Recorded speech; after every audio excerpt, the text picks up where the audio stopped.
Good evening साथियों। और आज हम लोग जो है ना 39th बीपीएससी प्री के क्वेश्चंस को देखेंगे और साथ साथ जो है ना 39th के बाद 40वीं बीपीएससी में जो प्रश्न पूछे गए हैं उसको भी देख लेंगे। तो चलिए शुरू करते हैं। जो टॉपिक्स जिस तरह से महत्वपूर्ण होगा उस टॉपिक्स को भी हम लोग डिस्कस करते चलेंगे। क्लास थोड़ा बहुत जो है ना वो लंबा हो सकता है, लेकिन ज़्यादा लंबा मैं रखूँगा नहीं। सिंधु सभ्यता को आद्य ऐतिहासिक काल के अंतर्गत रखा जाता है। यानी सिंधु सभ्यता जो है वो क्या है, आद्य ऐतिहासिक काल है। यानी सिंधु सभ्यता में बहुत सारी चीज़ें मिली है लेकिन वो डिकोड नहीं की जा सकी है, खास करके वहाँ की लिपि। 800 से 600 ईसा पूर्व का काल ब्राह्मण युग से जुड़ा हुआ है। ब्राह्मण युग से जुड़ा हुआ कौन सा काल है, तो 800 से 600 ईसा पूर्व का काल। बोगाज कोई का महत्व इसलिए है कि वहाँ जो अभिलेख प्राप्त हुए हैं उनमें वैदिक देवी एवं देवताओं का वर्णन मिलता है। देखिए बोगाज कोई का अभिलेख कहाँ पर मिलता है, एशिया माइनर में मिलता है। तो ये भी प्रश्न पूछा जा सकता है, बोगाज कोई जो है वो कौन से क्षेत्र में है और वहाँ पर किस तरह के देवताओं के तस्वीरें मिली है, मूर्तियाँ मिली है। वो एक बार देख के जाना बहुत समझदारी भरा निर्णय होगा। और मैं इसके नोट्स बना रहा हूँ सेपरेट रूप से, ताकि आपका कोई प्रश्न ना छूटे। ये जितने प्रश्न हैं पिछले आए हुए सारे उसको तो डिस्कस करेंगे ही, इससे जितने और प्रश्न बनते हैं उसको भी हम लोग डिस्कस करते चलेंगे। गायत्री मंत्र का उल्लेख ऋग्वेद में मिलता है। गायत्री मंत्र का उल्लेख कहाँ मिलता है, ऋग्वेद में। ऋग्वेद के कौन से पार्ट में मिलता है गायत्री मंत्र का, ये जो है ऋग्वेद से संबंधित कई सारे प्रश्न बनते हैं। जैसे कि कौन से मंडल में किस चीज़ की चर्चा की गई है, कितने सूक्त हैं, ये सब जो है मिलता है। और ख़ास करके आप वेद से ही मिल जाता है कि कितने वेद हैं, उन वेद के उपवेद कौन से हैं। तो ये सब भी हम लोग चर्चा करते रहेंगे। संगम युग में उड़ईउर कपास के व्यापार केंद्र के रूप में विख्यात था। उसी तरह आप देखेंगे कि मथुरा था, मथुरा सूती वस्त्र के लिए विख्यात था।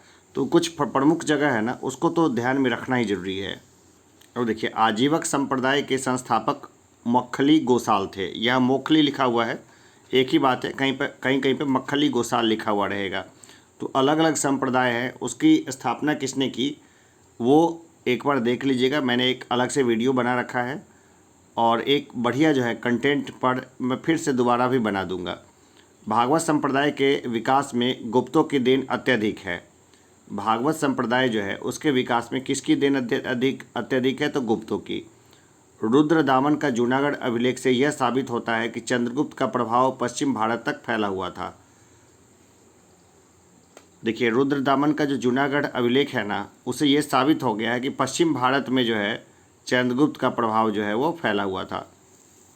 केवल भाबड़ू स्तंभ लेख में अशोक ने स्वयं को मगध का सम्राट बताया है। अभी कितने स्तंभ लेख मिले हैं अशोक के, अभी तक कितने स्तंभ लेख मिले हैं, बिहार में कौन कौन से स्तंभ लेख हैं, यहाँ से प्रश्न जो है वो महत्वपूर्ण बनते हैं। तो ये देखिए अभी जो है ना भाबड़ू स्तंभ लेख में सिर्फ लिखा हुआ है कि मगध का सम्राट है अशोक, सिर्फ उस स्तंभ लेख में ये बताया गया है। मिलिंद पन्हो प्राचीन भारत के व्यापारिक मार्गों पर मौन है। मिलिंद पन्हो है ना, मिलिंद की जो है स्टोरी है उसमें जो है ना व्यापारिक मार्गों के बारे में कोई जानकारी नहीं दी गई है। गुप्त वंश के शासकों ने मंदिर और ब्राह्मणों को सबसे अधिक ग्राम अनुदान में दिया था। गुप्त वंश के शासकों ने मंदिरों और ब्राह्मणों को सबसे अधिक ग्राम अनुदान में दिया था ताकि वो अपना खर्चा चला सकें। उत्तर गुप्त काल में अछूत की अवधारणा स्पष्ट रूप से उदित हुई। उत्तर गुप्त काल से ही देखिए जाति प्रथा जो है ना वो स्ट्रिक्ट होती चली गई। उत्तर गुप्त काल में अछूत की अवधारणा स्पष्ट रूप से उद्धृत हुई है। भारत में मोहम्मद गौरी ने कुतुबुद्दीन ऐबक को प्रथम अक्ता प्रदान किया था, अक्तादार बनाया था, यानी कि वो जो था ना फिर एक तरीके से प्रशासक बन बैठा। तो प्रथम अक्ता जो दिया गया था मोहम्मद गौरी द्वारा वो अपने गुलाम कुतुबुद्दीन ऐबक जो था ना वो गुलाम था मोहम्मद गौरी का। तो कुतुबुद्दीन ऐबक से संबंधित कई सारे प्रश्न बनते हैं, जैसे कि लाख बख्श किसे कहा जाता था, कुतुबुद्दीन ऐबक को। इसके अलावा अपनी सुरीली आवाज़ में नमाज पढ़ने के कारण उसको कुरान खां भी कहा जाता था। तो ये सब चीज़ें जुड़ी हुई है किसके साथ, कुतुबुद्दीन ऐबक के साथ। अलाउद्दीन खिलजी के काल में खालसा भूमि अत्यधिक पैमाने में विकसित हुई। अब जाहिर सी बात है वो सबकी ज़मीनें ही छीन लेता था अलाउद्दीन खिलजी, क्योंकि वो चाहता नहीं था कि षड्यंत्र हो उसके खिलाफ। तो जहाँ भी उसको षड्यंत्र की बू आती थी सब उसने बहुत सारी चीज़ों को एकदम बदल के रख दिया था। 61वें संविधान संशोधन द्वारा आम चुनाव में मतदान की आयु 21 वर्ष से घटाकर 18 वर्ष कर दी गई। तो देखिए पहले 21 वर्ष में दिया जाता था वोट, उसको 18 वर्ष में कब कर दिया गया? 61वें संविधान संशोधन के दौरान। राष्ट्रपति द्वारा राज्यसभा में 12 व्यक्ति मनोनीत किए जाते हैं। देखिए राज्यसभा में कितने लोग होते हैं? 250, 238 प्लस 12, 238 से चुन के आते हैं और 12 जो है ना वो राष्ट्रपति के द्वारा नॉमिनेटेड होते हैं, यानी नामांकित होते हैं। कौन से व्यक्ति नामांकित होते हैं? जो कला के, विज्ञान के, इन सब या खेल में, इन सब में जो बहुत आगे के व्यक्ति होते हैं ना वो नामांकित होते हैं। राज्य के नीति निर्देशक सिद्धांत परिवर्तनीय नहीं है, जबकि मौलिक अधिकार परिवर्तनीय है। इसका मतलब ये हुआ कि मौलिक अधिकार में अगर कोई कमी होती है तो कोई व्यक्ति सीधा हाई कोर्ट और सुप्रीम कोर्ट जा सकता है, कोर्ट की शरण में जा सकता है, लेकिन राज्य के नीति निर्देशक सिद्धांत के साथ ये बात नहीं होगी। राज्य के कितने नीति निर्देशक सिद्धांत हैं और कितने मौलिक अधिकार हैं, यानी सभी मौलिक अधिकार और नीति निर्देशक तत्व जो है वो ध्यान में रहना चाहिए। छोटा नागपुर काश्तकारी कानून 1908 में पारित हुआ। कब पारित हुआ? 1908 में। छोटा नागपुर काश्तकारी कानून कब पास हुआ? 1908 में पारित हुआ। देखिए 39th बीपीएससी में बहुत ज़्यादा प्रश्न नहीं बने थे। करंट के मैथमेटिक्स के प्रश्नों को मैंने हटा दिया है और जो भी रिपीटेड क्वेश्चंस है उसको भी मैं हटाने की कोशिश करूँगा। जेम्स आउटरम और डब्ल्यू टेलर ने 1857 के विद्रोह को एक षड्यंत्र की संज्ञा दी थी। देखिए 1857 के विद्रोह से बहुत सारे टॉपिक्स बनते हैं, जैसे कि सावरकर को लेके एक प्रश्न हमेशा बनता है कि किसने 1857 को भारत का प्रथम स्वतंत्रता संग्राम कहा था? तो सावरकर ने, वीर सावरकर ने। तो ये प्रश्न हमेशा पूछा जाता है। तो 1857 से संबंधित जो 4-5 प्रश्न हैं वो महत्वपूर्ण बनते हैं, उसको देख लेंगे। बिहार में 1857 के विद्रोह के प्रसार का सही क्रम है। देखिए सबसे पहला विद्रोह हुआ था रोहिणी में, फिर पटना, फिर मुजफ्फरपुर और फिर जगदीशपुर में। मानव बलि प्रथा का निषेध करने के कारण खोंड जनजाति ने अंग्रेज़ों के विरुद्ध विद्रोह किया था। अंग्रेज़ों ने बहुत सारे अच्छे काम भी किए थे, तो जैसे कई सारी कुप्रथाओं को उन्होंने बंद करवा दिया था। तो उसी में मानव बलि की जो प्रथा थी ना वो खोंड जनजातियों में काफ़ी मशहूर थी। खास करके वो अपनी अच्छे खेती के लिए लोगों की बलि देकर के खेतों में फेंक दिया करते थे, इसलिए उसको बंद करा दिया था अंग्रेज़ों ने। तो इसी पर उन्होंने विद्रोह किया था। हिंदुस्तान रिपब्लिकन एसोसिएशन की स्थापना 1924 में हुई थी। कहाँ पर हुई थी? कौन सी जगह पे हुई थी? ये प्रश्न भी कई बार पूछा गया है। तो हिंदुस्तान रिपब्लिकन एसोसिएशन की स्थापना 1924 में हुई थी। किन किन लोगों ने मिलकर के की थी ये भी देखेंगे।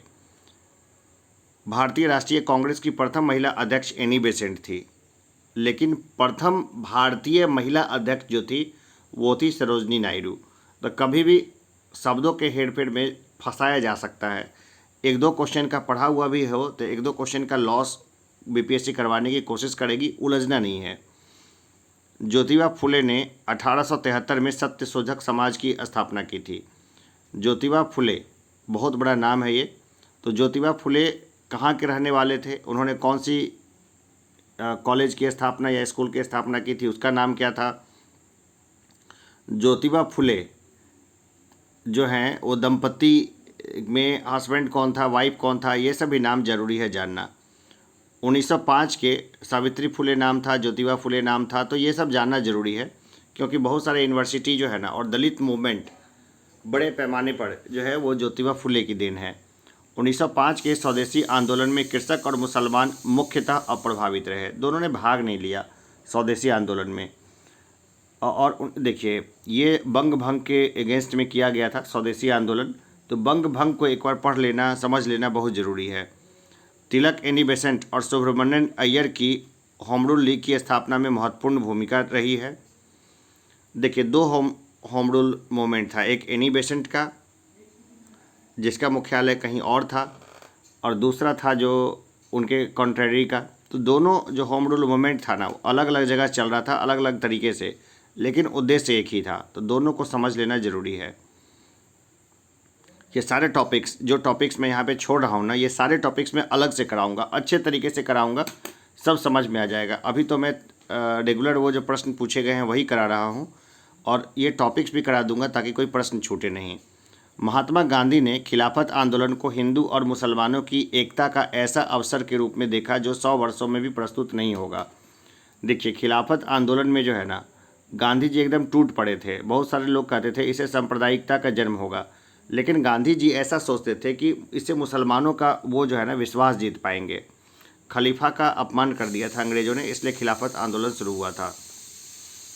असहयोग आंदोलन के स्थगन संबंधी घटनाओं का सही क्रम है। तो देखिए, चौड़ी चौड़ा में पुलिस गोलीकांड हुआ, उग्र भीड़ द्वारा पुलिस थाना को जलाना हुआ, फिर गांधी जी द्वारा असहयोग आंदोलन का स्थगन हुआ, और फिर गांधी जी की गिरफ्तारी हुई। तो ये क्रम जो है ना, ये ध्यान रखना जरूरी है हर एग्ज़ाम के लिए। अब देखिए, मैंने पिछली बार भी बोला था खान अब्दुल गफ्फार खान, ये बहुत इंपॉर्टेंट टॉपिक हैं। खान अब्दुल गफ्फार खान ने खुदाई खिदमतगार संगठन की स्थापना की थी। लाल कुर्ती नाम का संगठन भी बनाया था। इन्होंने पाकिस्तान का विरोध किया था। पख्तूनिस्तान की डिमांड रखी थी कि नहीं, उसको पख्तूनिस्तान भी होना चाहिए। और इनको जो है ना मरणोपरांत, नहीं, इनको जो है ना भारत रत्न दिया गया। पहले ये ध्यान रखिए कब दिया गया, ये तो हम लोग बाद में देखेंगे। तो ये पहले ऐसे विदेशी व्यक्ति थे जिनको भारत रत्न दिया गया। कम्युनिस्ट इंटरनेशनल का सदस्य बनने वाले पहले भारतीय एम.एन. राय थे। ये नाम भी जो है वो काफ़ी महत्वपूर्ण है, एम.एन. राय। ये भी कई बार रिपीट होगा ये प्रश्न, देखिएगा। All India State People's Conference का गठन 1927 में हुआ था। बिरसा मुंडा के गुरु थे आनंद पांडे। बिरसा मुंडा जो थे उनके गुरु थे आनंद पांडे। बिरसा मुंडा जो है एक सेपरेट चैप्टर है। उस बिरसा मुंडा से ना बहुत सारे प्रश्न आते हैं, और कई सारे प्रश्न तो इतने अजीब तरीके से रहे जिसका उत्तर ढूंढना अच्छे अच्छे लोगों के लिए बड़ा परेशानी का सबब रहा। जैसे बिरसा मुंडा को कब गिरफ्तार किया गया था, या बिरसा मुंडा की मृत्यु कब हुई थी, या बिरसा मुंडा का जन्म कब हुआ था। इसी में से कुछ ऐसे निकल के आ जाते हैं ना प्रश्न, जिसको बड़ा हार्ड कर देता है। तो 10 क्वेश्चन ऐसे ज़रूर रहेंगे जो काफ़ी हार्ड हो और पढ़ा हुआ टॉपिक से भी नहीं बनेगा, लेकिन वैसे कंडीशन में परेशान नहीं होना है। संथालों ने 1855-56 में भागलपुर राजमहल क्षेत्र में अपनी सरकार की घोषणा की थी। देखिए, भागलपुर से राजमहल का जो क्षेत्र था ना, उसको बोलते थे दामन ए कोह। 1830 के दशक में पटना बहावी आंदोलन का केंद्र था। बहावी आंदोलन का केंद्र कब था? पटना, 1830 में। 1866-67 में चंपारण और मुजफ्फरपुर क्षेत्र में नील खेतिहरों ने विद्रोह किया था। बहुत बड़े पैमाने पे नहीं किया था, नहीं तो ये चर्चा का विषय हो जाता, लेकिन किया था विद्रोह। इतना बड़ा विद्रोह नहीं हुआ था कि चर्चा का विषय बन जाए, लेकिन इतिहास की किताबों में, खास करके बिहार हिस्ट्री में, ये चर्चा का विषय है और इससे महत्वपूर्ण प्रश्न बनते हैं। बहुत सारे ऐसे प्रश्न जो नेशनल लेवल में छुपे हुए हैं वो पता ही नहीं चलते, लेकिन बिहार बीपीएससी के लिए वो बहुत महत्वपूर्ण हो जाते हैं। बिहार कांग्रेस सोशलिस्ट पार्टी का गठन 1934 में हुआ था।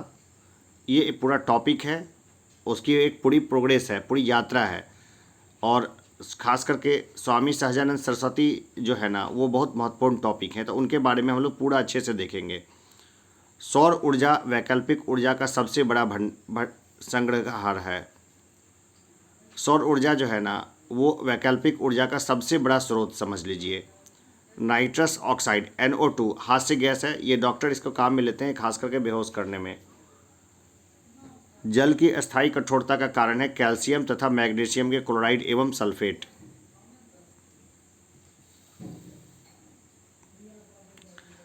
सर्वव्यापी रक्तदाता का रक्त ग्रुप O होता है। देखिए, एक प्रश्न आया था कि सर्वग्राही कौन सा है, तो AB ग्रुप जो है ना वो सबका रक्त ले सकता है, AB, और O जो है ना सबको रक्त दे सकता है। वर्तमान प्रमाणों के अनुसार पृथ्वी पर जीवन का उद्भव लगभग 2 करोड़ वर्ष पूर्व हुआ था। तो ऐसे प्रश्न भी आते हैं भाई, लगभग 2 करोड़ वर्ष पूर्व जो है वो पृथ्वी पर जीवन का उद्गम हुआ था। सबसे लंबा जीवित वृक्ष सिकोया है। सोयाबीन में अधिक मात्रा में प्रोटीन और वसा होते हैं।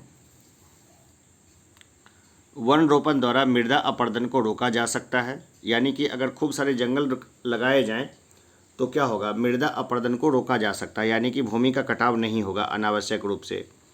देखिए एक है न्यूजीलैंड में पाए जाने वाला उड्डयनहीन पक्षी कीवी है। न्यूजीलैंड का चिन्ह ही है कीवी। देखिएगा न्यूजीलैंड के जो खिलाड़ी आते हैं खेलने के लिए तो उनके टोपी पे जो है ना कीवी का चिन्ह बना हुआ होता है, वो पक्षी का। आकाश के परावर्तन तथा जल के कणों द्वारा प्रकाश प्रकीर्णन के कारण समुद्र नीला प्रतीत होता है। देखिए नीला प्रकाश जो है ना सबसे ज़्यादा उसका स्कैटरिंग है, यानी सबसे ज़्यादा प्रकीर्ण होता है वो, इसलिए जो है समुद्र भी नीला दिखता है और आसमान भी नीला दिखता है। लेकिन अगर वायुमंडल से बाहर चला जाए वायुमंडल से बाहर चले जाइए तो आपको अंतरिक्ष ना काला दिखाई देगा।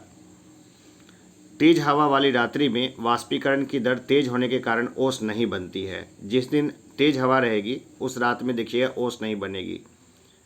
जीवन चक्र के दृष्टि से पौधे का सबसे महत्वपूर्ण अंग जो होता है वो पुष्प होता है, यानी सबसे महत्वपूर्ण पुष्प होता है।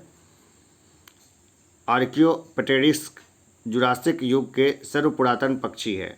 देखिए ये भी प्रश्न पूछा गया था 14th बीपीएससी में कि आर्कियोप्टेरिक्स जो है वो जुरासिक युग के सर्वपुरातन पक्षी हैं। कुछ प्रश्न को तो घोट लेना चाहिए। एस्पिरिन एक एंटीपायरेटिक है। एस्पिरिन क्या है? एक एंटीपायरेटिक है। ऐसे प्रश्न जो है ना रिपीट होते हैं। ये वन लाइनर फॉर्मेट में ये पूरे विज्ञान के प्रश्न मैंने अलग से दिए हैं, दोबारा दूंगा मैं। अपमार्जक है ना, साबुन क्या होता है? तो साबुन अपमार्जक होता है। रेडियोधर्मी पदार्थ अल्फा बीटा तथा गामा कण उत्सर्जित करते हैं। जो रेडियोधर्मी पदार्थ होता है ना वो निकालता है अल्फा बीटा और गामा तीनों कण। डाल्फिन को स्तनी में वर्गीकृत किया जाता है। डाल्फिन जो है ना मछली में नहीं रखा जाता है, वो क्या है अपने बच्चों को दूध पिलाती है। चूँकि डाल्फिन एक बहुत बुद्धिमान जीव होती है तो उसको जो है ना स्तनी के रूप में वर्गीकृत किया जाता है। देखिए जब हम बकरी तथा या भेड़ का मांस खाते हैं तब हम द्वितीय उपभोक्ता होते हैं। तब क्या होते हैं? हम द्वितीय उपभोक्ता हो जाते हैं, क्योंकि प्राथमिक उपभोक्ता तो वो हो गए जो घास खाते हैं और हमने उनको खा लिया था, हम द्वितीय उपभोक्ता हो गए। जैसे शेर हैं, शेर भी बकरी या भेड़ का मांस खाएंगे तो क्या होंगे? द्वितीय उपभोक्ता होंगे। ग्रीन पीस पर्यावरण समर्थकों का एक अंतर्राष्ट्रीय संगठन है। ग्रीन पीस जो है वो पर्यावरण समर्थकों का एक अंतर्राष्ट्रीय संगठन है। रिलीजियस डिसेबिलिटी एक्ट और हिंदू विधवा पुनर्विवाह अधिनियम 1856 में पारित हुआ। अंग्रेजों ने ही इसको पारित किया था अपने समय में, और जस्ट विद्रोह से 1857 के विद्रोह के से पहले। तो ये सब भी एक कारण रहे जो सामाजिक सुधार अंग्रेज कर रहे थे ना, इससे भी भारतीय काफ़ी खपा थे अंग्रेजों से। तो रिलीजियस डिसेबिलिटी एक्ट और हिंदू विधवा पुनर्विवाह अधिनियम 1856 में पारित हुआ। रेगुलेटिंग एक्ट 1773 के प्रावधानों के अंतर्गत बिहार के लिए एक प्रांतीय सभा की स्थापना हुई और पहली बार जो कोर्ट बना वो भी रेगुलेटिंग एक्ट के तहत ही बना, जिसके प्रथम न्यायाधीश इलीजा इम्पे थे। कहाँ बना? तो कलकत्ता में बना। कोर्ट हाई कोर्ट था या सुप्रीम कोर्ट था? ये मुझे कमेंट बॉक्स में बताइएगा कि पहले हाई कोर्ट बना या पहले सुप्रीम कोर्ट बना। देखिए महाराष्ट्र के सुधारक गोपाल हरि देशमुख को लोकहितवादी कहा जाता है। तो ऐसे जो है ना शब्दों को याद रखने का तरीका है लोकहितवादी गोपाल हरि देशमुख, ऐसे याद करिए। जैसे इनका नाम कहीं भी लिखना हो ना या पढ़िए ना तो हमेशा ये पढ़िए लोकहितवादी गोपाल हरि देशमुख। नदार समूह जो थे ना, नदार द्वारा मंदिरों में प्रवेश के अधिकार की मांग की प्रस्तुति के कारण 1899 में तिरुनेलवेली में भयंकर दंगे हुए थे। देखिए जो उच्च जाति के हिंदू थे ना वो मंदिरों में कभी भी नीची जातियों का प्रवेश जो है वो होने नहीं देना चाहते थे। तो पहले दंगे जो है ना उसमें मुसलमान नहीं भाग लेते थे, वो हिंदुओं के अंदर भी बहुत सारे सेक्शंस में दंगे हुआ करता था। इतिहास पढ़ने का मतलब ही यही है कि हम अपनी अतीत की भूलों से सीखें, न कि अपनी क्षणिक आवेश में आकर के हम बड़ी गलतियां करें। हमारी आकाश गंगा के केंद्र की परिक्रमा करने में सूर्य को लगभग 10 करोड़ वर्ष का समय लगता है। सूर्य को कितना लगता है? लगभग 10 करोड़ वर्ष का समय लगता है हमारी आकाश गंगा का परिक्रमा करने में। आग्नेय चट्टानें क्रिस्टलीय और अक्रिस्टलीय दोनों ही होती है। देखिए चट्टानें कितने तरह की होती है, तो उसमें आग्नेय चट्टान जो है वो क्रिस्टलीय भी होता है और अक्रिस्टलीय भी होता है। आग्नेय चट्टान कहाँ से मिलती है, आग्नेय चट्टान के क्या उपयोग हैं और वो क्या चीज़ है, ये जानना भी जरूरी होता है। टोक्यो, न्यूयॉर्क, लंदन आदि पत्तन नगर हैं। देखिए टोक्यो, न्यूयॉर्क और लंदन तीनों जो है ना पोर्ट सिटीज़ हैं, यानी यहाँ बंदरगाह हैं।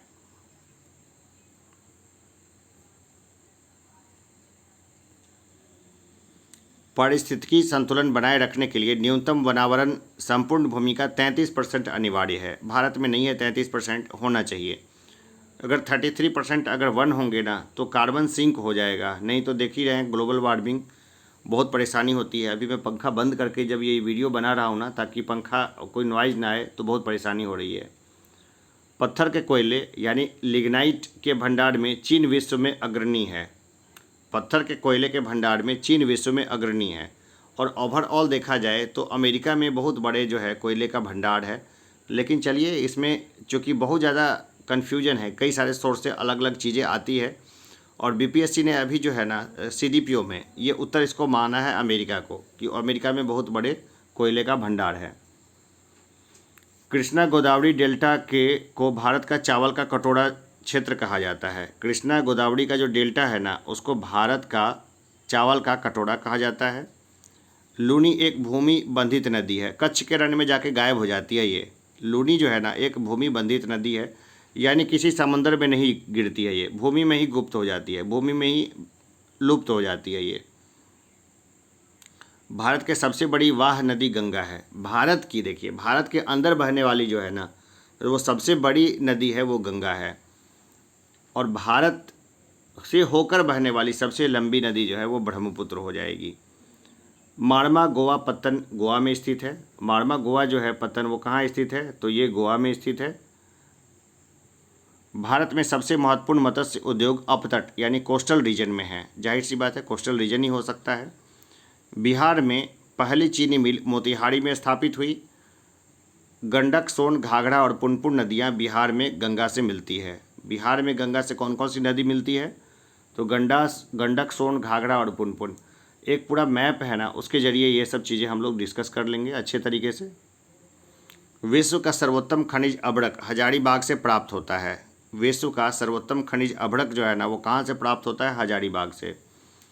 लोकसभा को उसके कार्यकाल की समाप्ति के पूर्व ही राष्ट्रपति द्वारा मंत्रिपरिषद की सलाह पर भंग किया जा सकता है। लोकसभा को उसके कार्यकाल की समाप्ति के पूर्व ही राष्ट्रपति द्वारा मंत्रिपरिषद की सलाह पर भंग किया जा सकता है। मंत्रिपरिषद कैसे सलाह देगा, देखिए मंत्रिपरिषद में जो नेतृत्व करता है मंत्रिपरिषद का वो होते हैं प्रधानमंत्री। अगर प्रधानमंत्री राष्ट्रपति को सलाह देंगे कि संसद को भंग कर दीजिए, तो राष्ट्रपति उसको भंग कर देंगे। वैसे भी राष्ट्रपति ऐसे व्यक्ति को चुना जाता है जो कि एक तरीके से सरकार के पिट्ठू हों, या सरकार बोले उठ तो उठ, बैठ तो बैठ, यानी सत्ता पक्ष जो है ना वो जो बोले उन्हीं के हाँ में हाँ मिलाना, ये राष्ट्रपति का काम बन जाता है। मंत्रिपरिषद संसद के प्रति उत्तरदायी होती है। मंत्रिपरिषद जो है वो संसद के प्रति उत्तरदायी होती है। वो सामूहिक रूप से संसद के प्रति उत्तरदायी है, व्यक्तिगत रूप से राष्ट्रपति के प्रति उत्तरदायी है। वर्तमान में लोकसभा में प्रत्येक राज्य के लिए स्थानों का आवंटन 1971 के जनगणना पर आधारित है। और कब तक के लिए आधारित है, क्या 2026 के लिए आधारित है या उसके बाद के लिए आधारित है, ये मुझे कमेंट बॉक्स में बताइएगा कि वर्तमान में लोकसभा के लिए स्थानों का आवंटन 1971 की जनगणना पर आधारित है। इसके ऊपर लंबी बहस हो रही है कि उत्तर भारत ने अपनी जनसंख्या ज़्यादा बढ़ा दी है तो उसको क्या उसका फ़ायदा मिलेगा, दक्षिण भारत ने तो अपनी जनसंख्या कंट्रोल की है तो क्या उसका नुकसान होगा उसको। किसी राज्य में विधान परिषद की संरचना अथवा विघटन संसद द्वारा किया जा सकता है। विधान परिषद है वो बनेगा या नहीं बनेगा ये संसद के द्वारा किया जा सकता है, लेकिन उसका जो विधान सभा है ना उसका भी बड़ा रोल होता है इसमें। भारतीय संविधान का अनुच्छेद 170 राज्य की विधानसभाओं के निर्वाचन का प्रावधान करता है। भारतीय संविधान का अनुच्छेद 170 राज्य की विधानसभाओं के निर्वाचन का प्रावधान करता है। योजना आयोग का गठन जो है 1950 में हुआ था। अब ये पूछा जाता है नीति आयोग का गठन कब हुआ था। योजना आयोग को रिप्लेस कर दिया है नीति आयोग ने, तो बेसिक उसका स्ट्रक्चर है वो जानना भी ज़रूरी है, जो मैं बता दूंगा क्लासरूम में। और योजना आयोग का गठन कब हुआ था, तो 1950 में हुआ था। पंचवर्षीय योजनाओं के मसौदे को अंतिम रूप से राष्ट्रीय विकास परिषद द्वारा स्वीकृति प्रदान की जाती है। अब पंचवर्षीय योजनाएं जो है ना वो ख़त्म कर दी गई है। पंचवर्षीय योजनाओं का अब वो स्वरूप नहीं रहा जो पहले हुआ करता था। तो उस समय जो है ना राष्ट्रीय विकास परिषद जो है वो स्वीकृति देती थी। अब जो एनुअल बजट है उसको कौन स्वीकृति देता है, ये मुझे कमेंट बॉक्स में बताइए। हमेशा टू वे कम्युनिकेशन होना चाहिए। लोग क्या उस हिसाब से नहीं सीख रहे हैं जिस हिसाब से उनको सीखना चाहिए। देखिए, स्वतंत्रता प्राप्ति के बाद भारत ने गेहूं के उत्पादन में सर्वाधिक प्रगति की है। स्वतंत्रता के समय जो है ना, मतलब समझिए तो भारत में एक तरह से भुखमरी की कंडीशंस रहती थी, लेकिन बाद में खास करके ग्रीन रेवोल्यूशन जो हुआ, हरित क्रांति जो हुई, जो भारत में एम.एस. स्वामीनाथन लेकर के आए और वर्ल्ड लेवल पर लेकर के आए नॉर्मन बोरलॉग को जो है ना इसलिए शांति का नोबेल पुरस्कार भी मिला था। तो गेहूं का उत्पादन में ही इसमें सबसे पहले जो है वो क्रांति आई थी। भारत में राष्ट्रीय आय का संकलन केंद्रीय सांख्यिकी संगठन द्वारा होता है। केंद्रीय सांख्यिकी संगठन जो है ना वो राष्ट्रीय आय के बारे में बताता है कि क्या है, किस तरह से है। भारतीय अर्थव्यवस्था में संयुक्त क्षेत्र का अभिप्राय है कि किसी उद्यम में सरकारी और निजी क्षेत्र दोनों का ही सम्मिलित दायित्व है। देखिए, भारतीय अर्थव्यवस्था में जो है ना संयुक्त क्षेत्र का मतलब ये हो गया कि निजी और सरकारी दोनों उसमें साथ साथ आ गए हैं। बिहार में कृषि का स्वरूप जो है वो जीवनदायी है, यानी बिहार में जो है ना लोग एक्सपोर्ट के लिए नहीं या कॉमर्शियल काम के लिए नहीं अपनी खेती करते हैं। ये सिर्फ एक जीवनदायी प्रक्रिया इन्होंने इसको माना है कि चलो ठीक है, बस कैसे भी इतना अनाज हो जाए कि जी लें। जिला नियोजन एवं विकास परिषद का प्रधान जिला विकास पदाधिकारी होता है। बिहार की शस्य गहनता कितनी है, ये एक प्रश्न है जो मुझे बताइएगा कमेंट बॉक्स में, क्योंकि ये हमेशा बदलता रहता है। ठीक है ना। अब कितनी है, 156 है, 146 है, 144 है या क्या है? बिहार में शस्य गहनता कितनी है ये मुझे कमेंट करके बताइएगा। वैसे इसमें जो है ना बहुत सारे प्रश्न इसमें सम्मिलित नहीं किए गए हैं। ये उस समय के जो रेगुलर पीछे जाने वाले प्रश्न हैं बस वही हैं। इनको लेकर के मैंने टॉपिक्स छाटा है, मुश्किल से समझिए 70 से 80 टॉपिक है। सारे प्रश्न जो है ना लगभग वहीं से रिपीट होते रहते हैं बार बार। बस वो टॉपिक्स को तैयार कर लेना है ना तो प्री हो जाएगा। तो कुछ और नहीं करते हैं, सारे वो टॉपिक्स को ही तैयार करवाते हैं। साथ साथ मेंस का टॉपिक्स है वो मैं तैयार करवाता रहूँगा। तो चलिए अभी के लिए इतना ही, फिर मिलते हैं एक छोटे से ब्रेक के बाद। धन्यवाद।